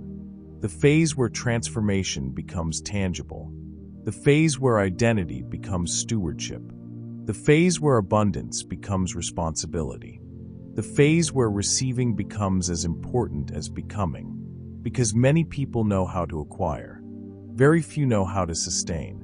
And that is exactly what we will explore next. The answer leads to the final phase of manifestation. Chapter 9. Build a life that produces abundance. Turning life into a profit center. There is a moment in every transformation journey when a person realizes something profound. Success is not the challenge. Sustaining success is the challenge. Getting the opportunity is not the challenge. Managing the opportunity is the challenge. Receiving abundance is not the challenge. Stewarding abundance is the challenge. Many people spend years focused on acquisition. How to get more. How to earn more. How to attract more. How to achieve more. How to receive more. But eventually, a deeper question emerges. What happens after you receive it? What happens after the promotion? After the breakthrough? After the opportunity? After the relationship? After the wealth? After the manifestation? Because if identity creates outcomes, stewardship determines whether those outcomes remain. This is where the journey enters a new phase. The have phase. Not merely possessing something, but managing something. Not merely receiving abundance, but multiplying abundance. And that requires a completely different way of thinking. Most people are taught to think like consumers. Very few are taught to think like investors. The difference changes everything. A consumer asks, "What can this do for me right now?" An investor asks, "What can this become over time?" A consumer focuses on immediate satisfaction. An investor focuses on long-term value. A consumer seeks comfort. An investor seeks growth. A consumer spends. An investor develops. Neither mindset exists only in money. That is important to understand. Investor thinking applies to every area of life. Relationships, health, knowledge, character, business, purpose, time. Because the greatest investors understand something many people overlook. Everything in life is either appreciating or depreciating. Everything. A relationship is either growing stronger or growing weaker. Health is either improving or declining. Skills are either expanding or deteriorating. Character is either developing or eroding. Nothing remains completely still. Life is dynamic. Life is constantly moving. And stewardship determines the direction of that movement. This brings us to one of the most powerful principles in abundance. What you manage well tends to multiply. Remember that phrase. What you manage well tends to multiply. Think about a garden. If it is neglected, weeds appear. If it is nurtured, growth appears. The soil responds to stewardship. Life operates similarly. Opportunities respond to stewardship. Relationships respond to stewardship. Resources respond to stewardship. Abilities respond to stewardship. Even confidence responds to stewardship. What you consistently care for tends to grow. What you consistently ignore tends to diminish. This principle appears throughout life. A person who manages time intentionally often creates more opportunities. A person who manages finances intentionally often creates greater stability. A person who manages emotions intentionally often creates stronger relationships. A person who manages knowledge intentionally often creates greater influence. The pattern remains consistent. What you manage well tends to multiply. Now here is where many people encounter a surprising realization. Abundance is not merely about accumulation. Abundance is about circulation. Think about a river. A healthy river flows. Water moves. Energy moves. Life moves. When movement stops completely, stagnation begins. The same is true for abundance. Money flows. Knowledge flows. Creativity flows. Opportunities flow. Relationships flow. Growth flows. The goal is not simply to collect. The goal is to steward. The goal is to direct. The goal is to multiply. This is why responsibility becomes such an important concept. Many people desire greater abundance. Fewer people desire greater responsibility. Yet the two are often connected, because abundance increases options, and options require management. Think about a business owner. As the business grows, responsibility grows. Think about a leader. As influence grows, responsibility grows. Think about a parent. As a family grows, responsibility grows. Think about an investor. As assets grow, responsibility grows. Growth creates responsibility, and responsibility sustains growth.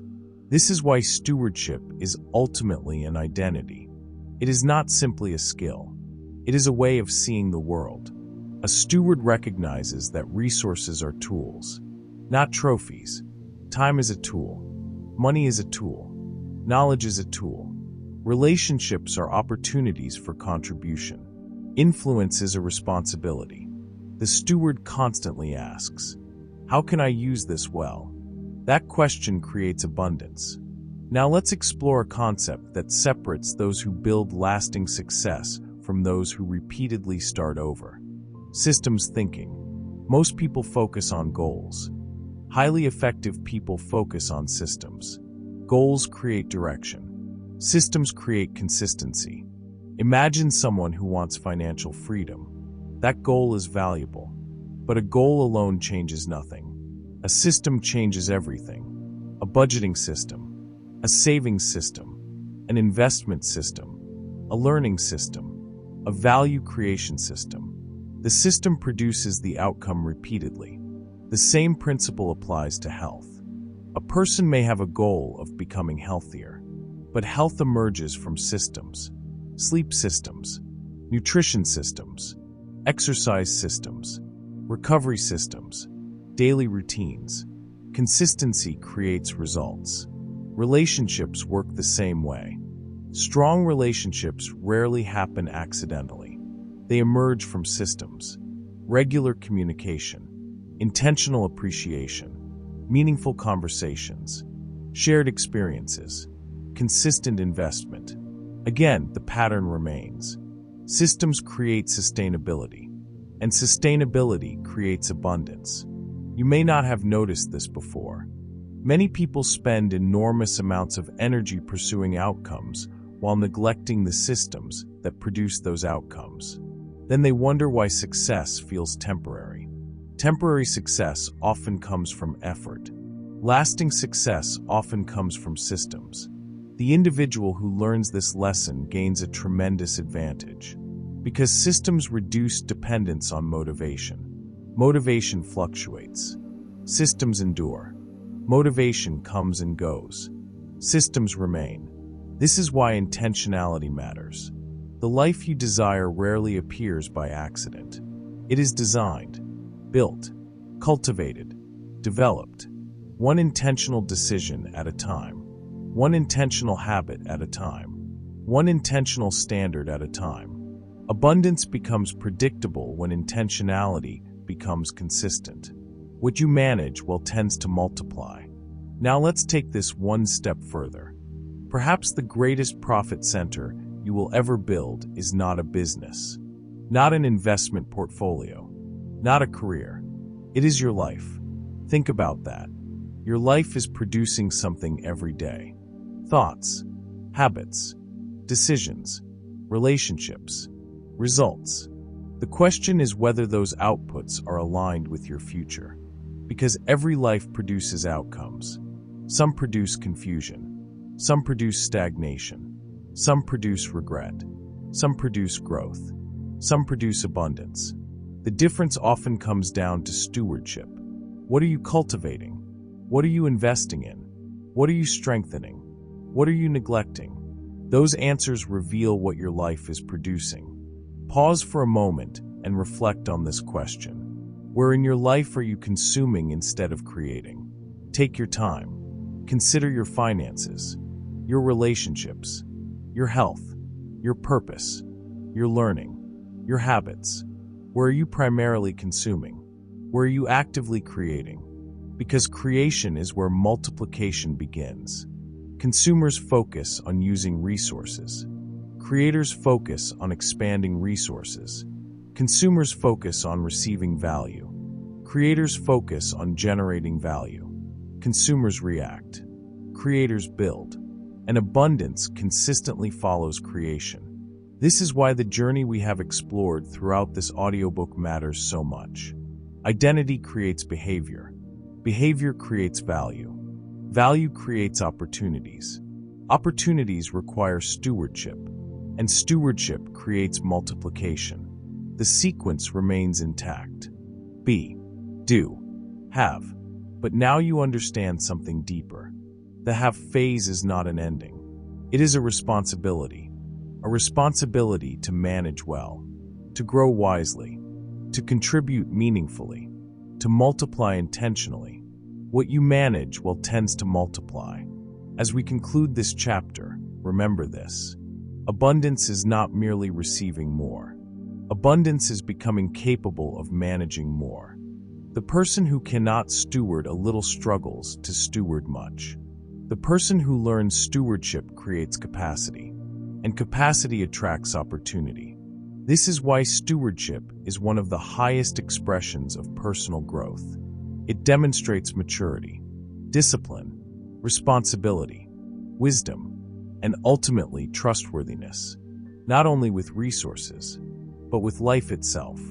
Yet there remains one final shift, one final transformation, one final realization that separates those who spend their lives chasing manifestations from those who naturally create them. Because after all the goals, all the growth, all the learning, all the action, all the value creation, all the stewardship, there is still one subtle trap that keeps people stuck.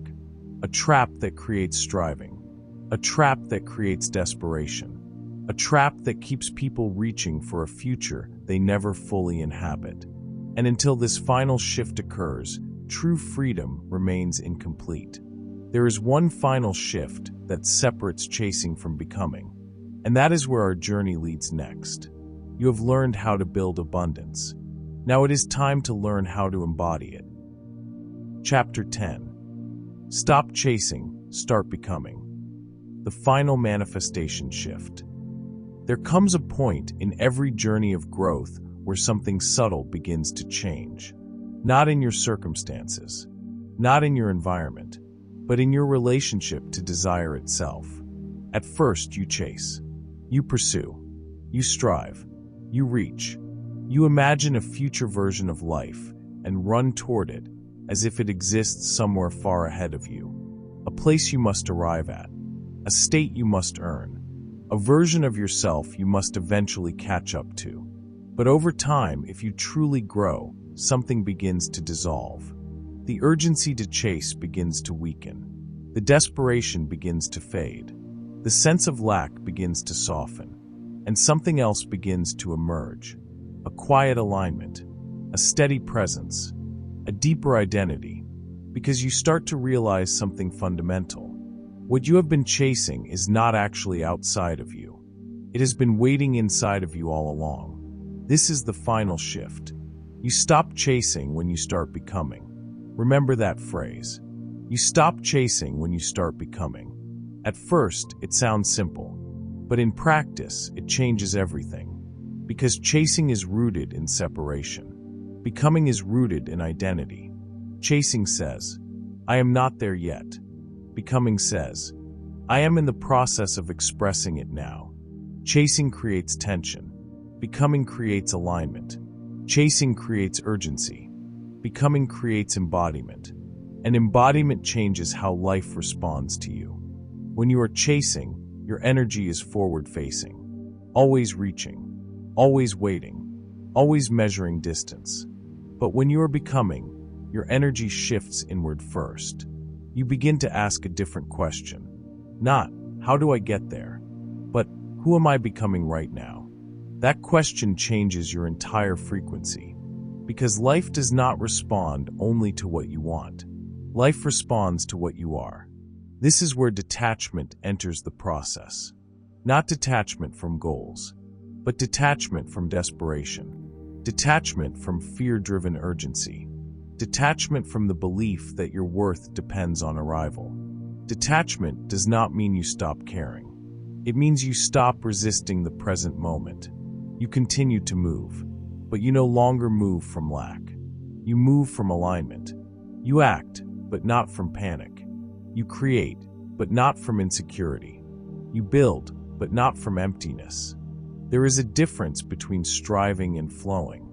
Striving feels like force. Flow feels like expression.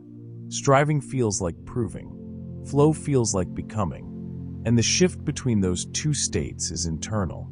It is identity. Now here is something important. Most people misunderstand manifestation because they treat it as a transaction. If I do this, I get that. If I visualize enough, it will arrive. If I believe hard enough, it will appear. But true manifestation is not transactional. It is transformational. The external world is not simply delivering outcomes. It is reflecting identity.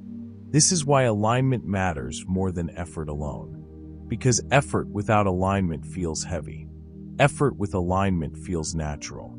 You stop trying to force outcomes, and instead, you begin to express identity. Think about someone who has already become what they once desired. They do not wake up every day trying to convince themselves of their worth. They do not struggle to act confident. They do not force discipline. They do not chase validation. They simply live from a different internal place. Their behavior is consistent with who they are, not who they are trying to become.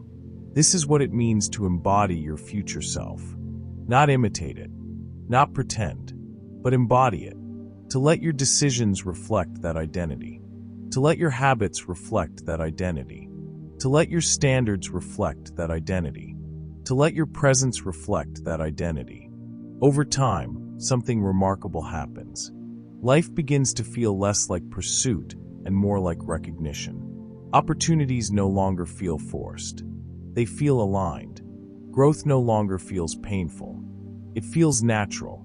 Progress no longer feels like struggle. It feels like expression. You stop chasing when you start becoming. Now pause for a moment and reflect. Think about the version of you that once felt far away. The version that felt like it belonged to a different life. A more disciplined you. A more confident you.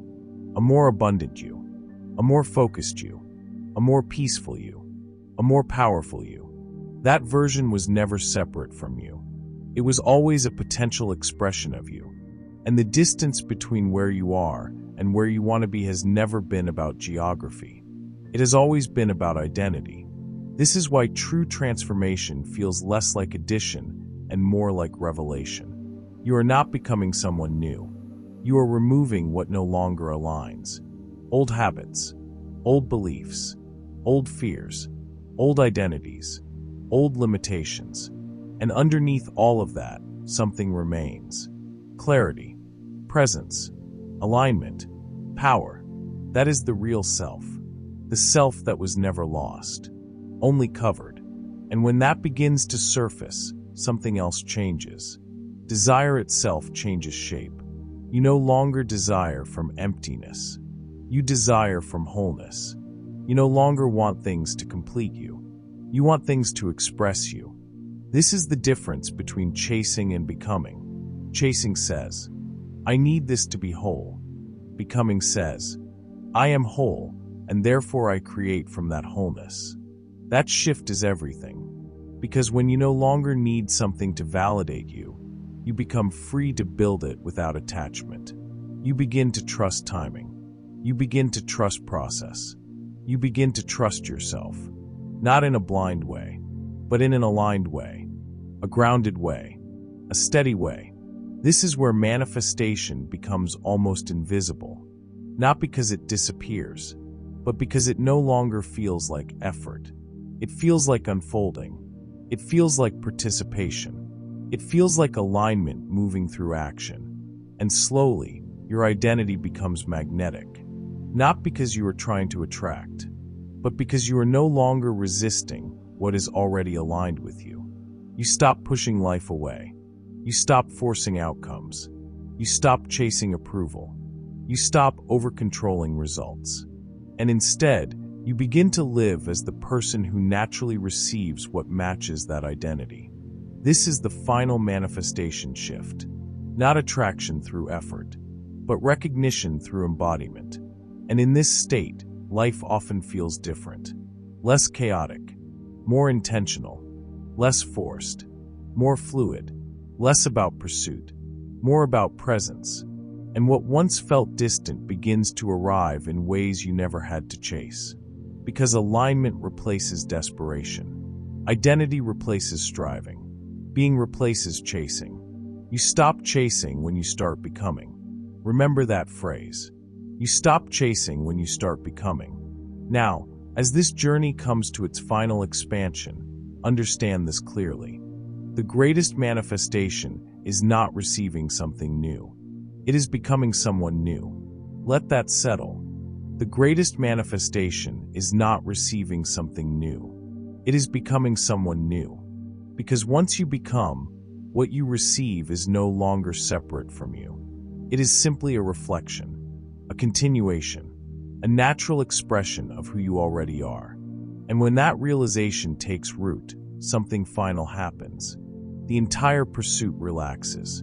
Not because ambition disappears, but because tension dissolves. You no longer feel behind. You no longer feel lacking. You no longer feel incomplete. You feel aligned. And from alignment, everything else begins to unfold. This is the end of chasing, and the beginning of embodiment. This is the final shift. Stop chasing. Start becoming. In closing, as we come to the end of this journey, remember this. Nothing in your life changes permanently until your identity changes first. The world teaches people to focus on having. Have more money. Have more success. Have more recognition. Have more possessions. But now you understand a deeper truth. Having is the result. Doing is the process. Being is the source. Everything begins there. The opportunities you desire. The relationships you seek. The abundance you hope to create. The confidence you wish to feel. All of it grows from the person you choose to become. You no longer need to wait for permission. You no longer need perfect conditions. You no longer need more evidence. Because the future version of yourself already exists as a possibility inside you. Every thought, every decision, every action either strengthens the old identity or builds the new one. And from this moment forward, the choice belongs to you. Will you continue chasing outcomes? Or will you become the person capable of creating them? Will you wait? Or will you begin? Will you remain who you've been? Or will you step into who you're capable of becoming? The life you desire is not hiding from you. It is responding to you. So leave this audiobook with one commitment. Not to get more, Not to force more, not to chase more, but to become more. Because when you become the person, the actions follow. When the actions follow, the results follow. And when the results follow, the life you've imagined becomes your reality. Now the challenge is simple. Over the next 24 hours, take one action that your future self would take. One decision, one conversation, one commitment, one courageous step. Become first, do second, have third, and watch what happens. The journey begins now.